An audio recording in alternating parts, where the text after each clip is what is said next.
राजा धर्मदेव अपने सिंहासन पर गर्व और गरिमा के साथ बैठे हैं।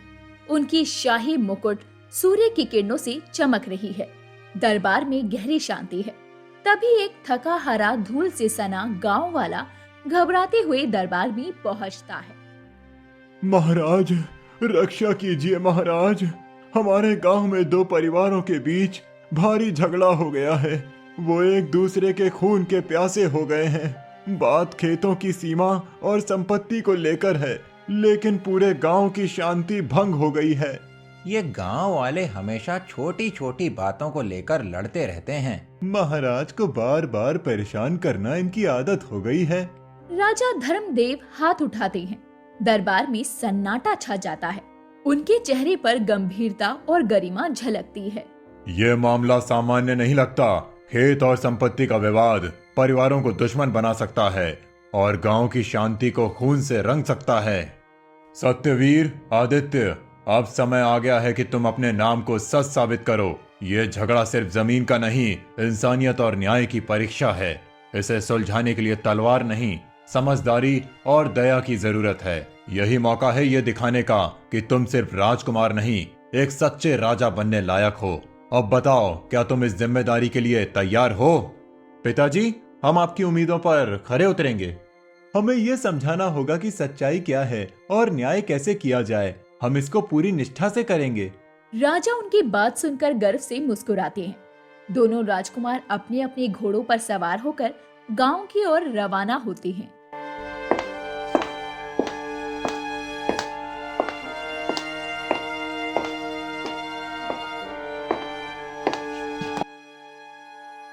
ये खेत हमारे पुरखों का है। इन्होंने हमारी जमीन पर कब्जा कर लिया है। झूठ बोल रहे हो। यह जमीन हमारे बाप दादा की है। हमने यहाँ खून पसीना बहाकर इसे उपजाऊ बनाया है। ये झगड़ा तो महीनों से चल रहा है, लेकिन ये मामला अभी बहुत खतरनाक हो चुका है। सही कह रहे हो। राजा साहब ने अगर इस झगड़े को सुलझाया नहीं तो ये गांव के लिए बहुत बड़ा संकट बन जाएगा। तभी राजकुमार सत्यवीर और आदित्य अपने अपने घोड़ों पर सवार होकर गांव के मैदान में पहुंचते हैं। ये क्या हो रहा है? हम सुनने आए हैं कि समस्या क्या है, लेकिन ये कोई तरीका नहीं है। शांत हो जाइए, वरना जो फैसला होगा वो आपको स्वीकार करना ही होगा। दोनों परिवार राजकुमारों के सामने चुप हो जाते हैं, लेकिन उनकी आंखों में अभी भी गुस्सा है। हम यहाँ सिर्फ राजा के पुत्र नहीं, न्याय के प्रतिनिधि बनकर आए हैं। लेकिन न्याय तभी हो सकता है जब आप अपनी बात शांति से कहें। पहले किसान अपनी बात रखें। महाराज, ये जमीन हमारे दादा परदादा की थी। जब हमारे परिवार पर मुश्किल समय आया तो हमने कुछ सालों के लिए ये जमीन इनके पास गिरवी रख दी, लेकिन जब पैसे लौटा दिए तो ये जमीन वापस नहीं कर रहे हैं। अब ये इसे अपना बताने लगे हैं। ये गलत है। अब तुम अपनी बात कहो, सच और साफ साफ। ये जमीन हमने अपने खून पसीने से सींची है। ये कोई उधार नहीं थी। हमारे परिवार वालों ने इसे खरीदा था, लेकिन दस्तावेज खो गए हैं। ये जमीन हमारी मेहनत की कमाई है। दोनों राजकुमार एक दूसरे की ओर देखते हैं। उनकी आंखों में सवाल है। सत्यवीर कुछ सोचने लगते हैं, जबकि आदित्य जनता की ओर रुख करते हैं। आप सब इस गांव के हैं, हमें सच जानने में मदद करें। क्या किसी ने इनकी जमीन का सौदा होते हुए देखा था? गांव वाले एक दूसरे की ओर देखने लगते हैं। धीरे धीरे एक बुजुर्ग किसान आगे आता है। राजकुमार, मैं गवाह हूँ। ये जमीन पहले किसान की थी, लेकिन दूसरे किसान के परिवार ने इसे खरीदा नहीं था। ये सिर्फ खेती करने के लिए दी गई थी। ये बात तो साफ है। दूसरे किसान ने इसे खरीदने का कोई सबूत नहीं दिया, जबकि पहला किसान इसे वापस लेना चाहता है। लेकिन दूसरे किसान ने मेहनत की है, इसे अनदेखा नहीं किया जा सकता। तो हमारा फैसला ये है कि ये जमीन पहले किसान की मानी जाएगी, लेकिन किसान दो की मेहनत का सम्मान होगा। पहले किसान को इसे वापस लेने के लिए दूसरे किसान को उसकी मेहनत का मुआवजा देना होगा। दोनों पक्ष चुपचाप सर झुकाकर राजकुमारों के फैसले को स्वीकार कर लेते हैं। गांव वाले तालियां बजाने लगते हैं। राजकुमार आदित्य की जय हो, राजकुमार सत्यवीर की जय हो। आओ मेरे वीर पुत्रों, तुमने अपने कार्य से न केवल इस राज्य का सम्मान बढ़ाया है, बल्कि साबित कर दिया है कि एक सच्चे शासक के लिए न्याय और प्रजा से प्रेम रखना दोनों जरूरी है। दरबार में तालियों की गूंज प्रजा की ओर से उत्साह से जयकारा उठता है। जय हो राजकुमार आदित्य की, जय हो राजकुमार सत्यवीर की, जय हो राजकुमार आदित्य की, जय हो राजकुमार सत्यवीर की। दोनों राजकुमार झुककर अपनी प्रजा का अभिवादन स्वीकार करते हैं। पिताजी, हमें गर्व है कि आपकी शिक्षा और आपके आदर्शों ने हमें सही निर्णय लेने में मदद की। ये हमारी जिम्मेदारी थी। आपके आदेश के बिना यह संभव नहीं था। हमने केवल वही किया जो आपने हमें सिखाया है। इसी वक्त सेनापति भल्लाल देव अचानक से दरबार में प्रवेश करते हैं। उनके चेहरे पर चिंता साफ झलक रही थी। क्या बात है सेनापति, आपका चेहरा इतना उदास क्यों है? महाराज, राज्य के दक्षिणी हिस्से से बुरी खबर आई है। कुछ डाकुओं ने गांव में हमला किया है। वे लूटपाट कर रहे हैं और गांव वालों पर जुल्म ढा रहे हैं। पूरा इलाका दहशत में है। डाकू हमारे राज्य में? ये बर्दाश्त से बाहर है। हमारे राज्य की शांति को कोई भंग नहीं कर सकता। भल्लाल देव, क्या तुमने उनकी ताकत और योजना के बारे में कुछ पता लगाया है? महाराज, ये डाकू संगठित हैं और उनके पास हथियार भी हैं। वे गांव में छिपे हुए हैं, लेकिन गांव वालों का जीना मुश्किल कर दिया है। हमें तुरंत कार्रवाई करनी होगी, वरना स्थिति और भी बिगड़ सकती है। राजा धर्मदेव अपने सिंहासन से खड़े होते हैं। यह हमारे राज्य की प्रतिष्ठा और हमारी प्रजा की सुरक्षा का सवाल है। भल्लाल देव, मैं इस मामले को हल्के में नहीं ले सकता। ये डाकू हमारे गांव वालों को डराने की कोशिश कर रहे हैं, लेकिन उन्हें यह नहीं पता कि हमारा राज्य डरता नहीं, सामना करता है। राजा धर्मदेव अपने दोनों बेटों की ओर देखते हैं। पिताजी, मुझे आज्ञा दें। मैं अपनी सेना लेकर उन डाकुओं को तितर बितर कर दूंगा। हमारी सेना मजबूत है और हमें डरने की कोई जरूरत नहीं है। बड़े भैया, मैं समझ सकता हूँ कि आप बहुत उत्साहित हैं, लेकिन हमें इसे सिर्फ ताकत से नहीं बल्कि बुद्धिमानी से सुलझाना होगा। डाकुओं से लड़ाई में हमारी सेना की ताकत तो जरूरी है, लेकिन ये भी सोचना होगा कि हमें गांव वालों का विश्वास कैसे जीतना है और शांति कैसे लौटानी है। सत्यवीर, आदित्य, तुम दोनों की बातें सही हैं। सत्यवीर, तुम्हारा उत्साह सराहनीय है, लेकिन एक सच्चे शासक की पहचान सिर्फ उसकी ताकत से नहीं बल्कि उसके विवेक से भी होती है। आदित्य, तुम्हारी बात भी सही है। इस मामले में केवल बल का प्रयोग करना समाधान नहीं हो सकता। सत्यवीर, तुम्हारे भीतर युद्ध और शौर्य का जुनून है, वो बेहद महत्वपूर्ण है। ये एक राजकुमार का पहला गुण होना चाहिए। लेकिन याद रखो, ताकत का सही इस्तेमाल तभी होता है जब हम सही समय पर सही निर्णय लें। सिर्फ जंग जीतने से राज्य नहीं चलता। राज्य तभी चलता है जब शांति बनी रहती है। हमें सोच समझकर फैसला लेना होगा कि डाकुओं के साथ युद्ध किया जाए या फिर किसी और रास्ते से इस समस्या का समाधान निकाला जाए। पिताजी, आप जो कह रहे हैं वो सही है। हमारी ताकत हमें हमारी पहचान देती है, लेकिन हमें अपनी सोच और विवेक से ही सही रास्ता तय करना होगा। हम दोनों मिलकर इस समस्या का समाधान निकालेंगे। हम केवल जंग नहीं बल्कि शांति भी लाएंगे। इसके बाद दोनों राजकुमार सर झुकाकर आशीर्वाद लेते हैं और एक दूसरे की ओर देखकर दरबार से बाहर निकलते हैं। माँ, क्या शक्ति दिखाना गलत है? मैंने देखा है कि जब हम अपनी ताकत का इस्तेमाल करते हैं तो लोग डरते हैं, लेकिन क्या ये गलत है? क्या हमें अपने बल का इस्तेमाल करने से बचना चाहिए?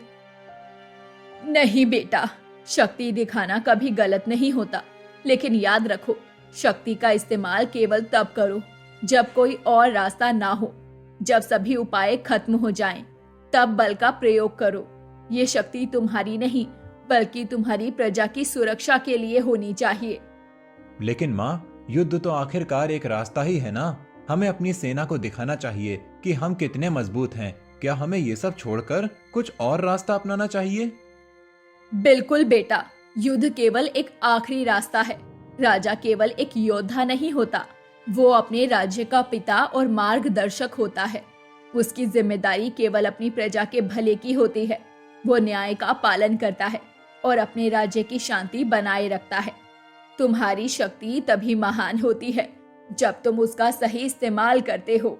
देखा भैया, माँ कह रही हैं हमें सिर्फ अपनी ताकत से काम नहीं चलाना, हमें बुद्धिमानी और धैर्य से भी काम लेना होगा। माँ, मुझे अब समझ में नहीं आ रहा। ताकत सिर्फ एक हिस्सा है, लेकिन एक सच्चे शासक को केवल ताकत से नहीं बल्कि अपने निर्णयों से भी अपनी शक्ति दिखानी होती है। दोनों राजकुमार सर झुकाकर रानी के चरणों में प्रणाम करते हैं और बगीचे से बाहर चले जाते हैं।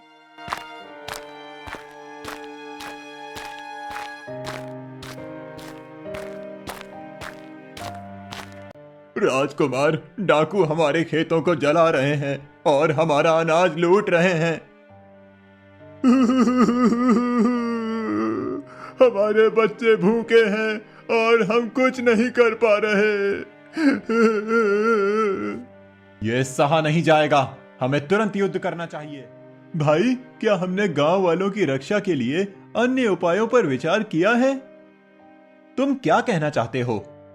पहले हमें यह समझना होगा कि ये डाकू लूटपाट क्यों कर रहे हैं। अगर उनकी समस्या का हल निकाला जा सके तो शायद बिना खून खराबे के ये समस्या सुलझ जाए। तुम सही कहते हो आदित्य, हमें इन डाकुओं की वजह समझनी होगी। हो सकता है कोई और कारण हो जो उन्हें हमारी जमीनों पर कब्जा करने के लिए उकसा रहा हो। ठीक है भाई, चलो अब गांव वालों से बात करें और उनसे पूछें कि ये सब क्यों हो रहा है। हमें उनके दर्द को समझना होगा, तभी हम इस समस्या का सही समाधान खोज पाएंगे। दोनों राजकुमार गांव वालों के पास जाते हैं और उनसे बातचीत करते हैं।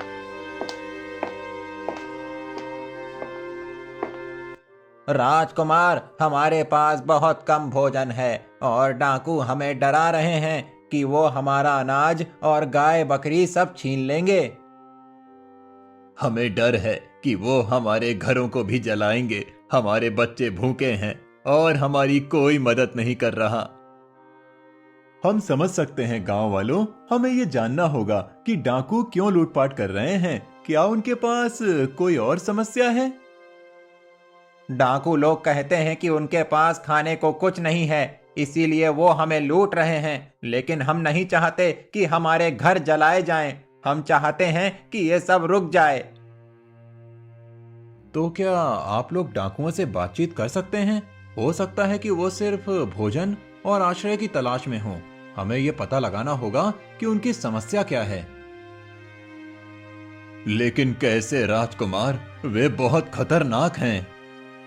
ठीक है आदित्य, ये हमारी पहली प्राथमिकता होनी चाहिए। हमें इन डाकुओं से मिलना होगा और उनकी समस्याओं को समझना होगा। अगर हम उनका भरोसा जीत सकते हैं तो शायद हम उनकी हिंसा से बच सकते हैं। गांव वाले थोड़ी राहत महसूस करते हैं। राजकुमारों की बातें सुनकर उनके चेहरों पर एक उम्मीद की झलक आ जाती है। ठीक है, हम कल उन डाकुओं से मिलेंगे। हमें उन्हें ये समझाना होगा कि हम उनकी मदद करना चाहते हैं, लेकिन हमें भी अपनी प्रजा की रक्षा करनी है। ये केवल बातचीत से ही सुलझेगा।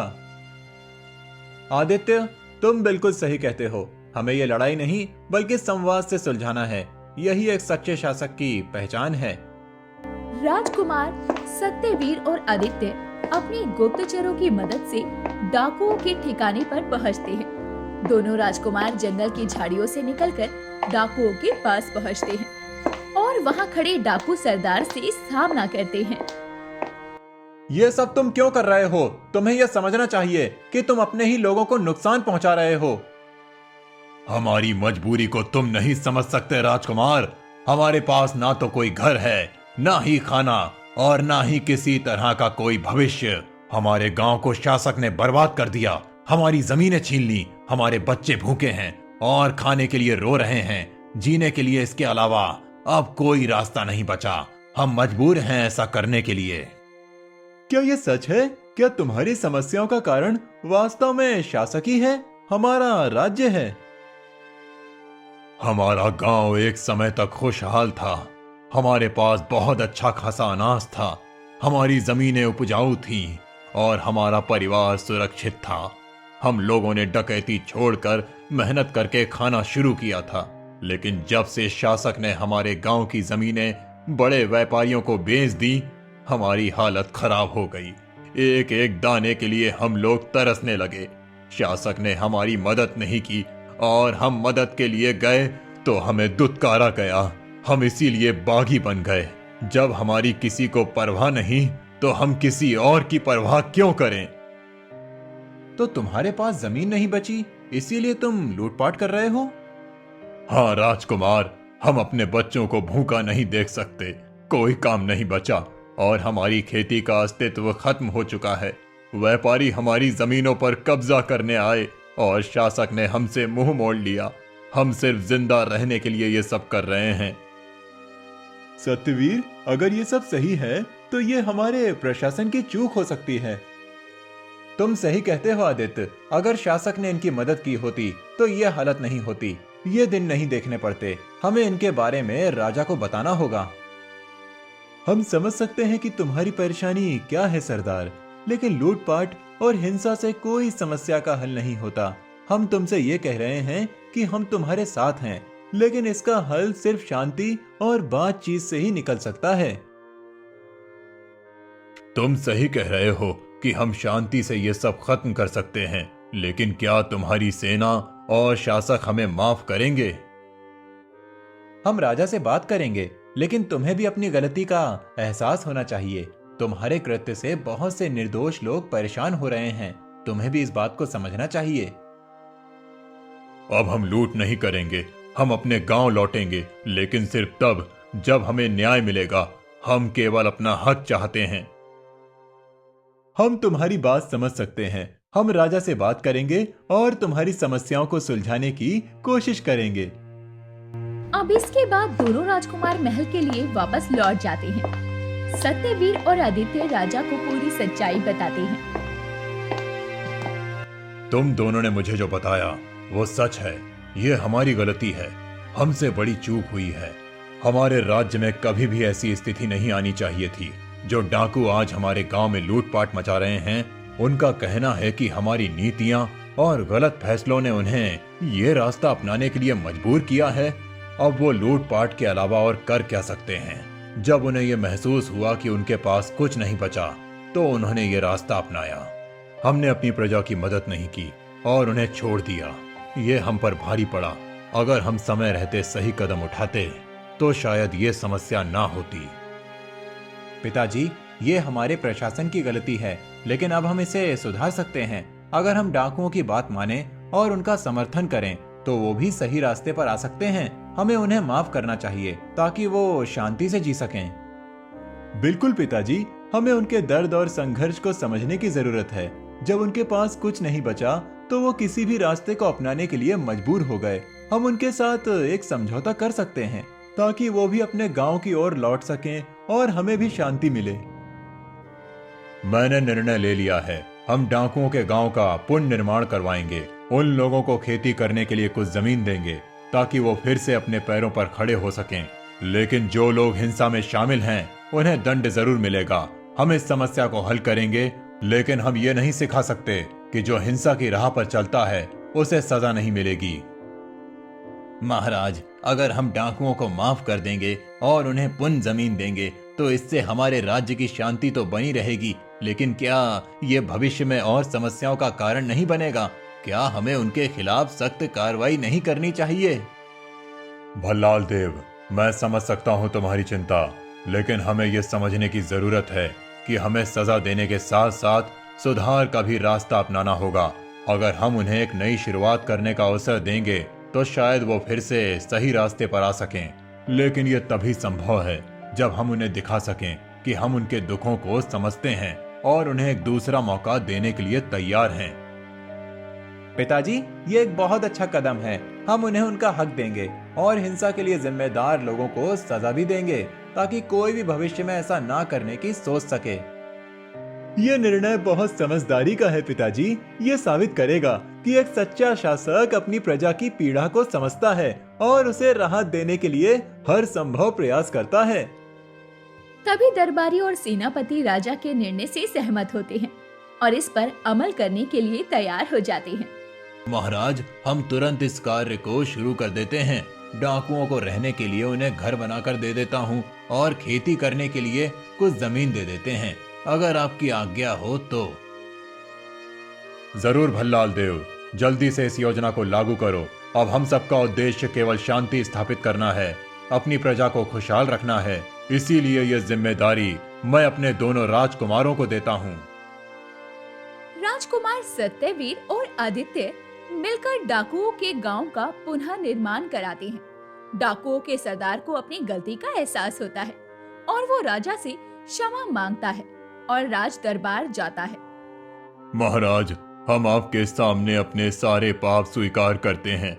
हमारी नासमझी और गुस्से ने हमें अंधा बना दिया था, लेकिन आपके न्याय और करुणा ने हमें हमारी गलतियों का एहसास कराया है।